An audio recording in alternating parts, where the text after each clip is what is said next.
नमस्कार,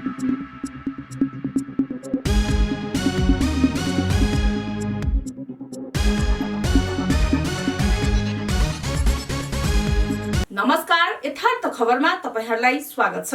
आज दिनभरिका घटनाका साथ यहाँहरुमाझ उपस्थित भइसकेको छु।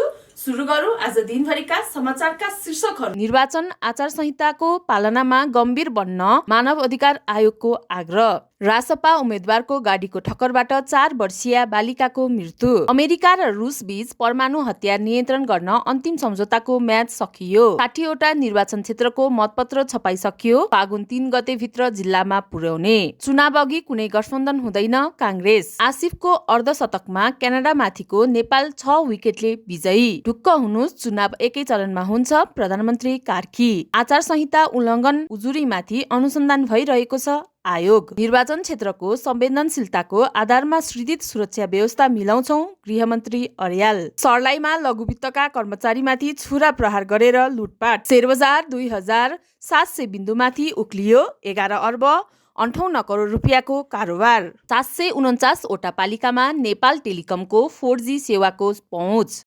दर्शकबिन, तपाईहरुलाई आजको समाचार कस्तो लाग्यो त?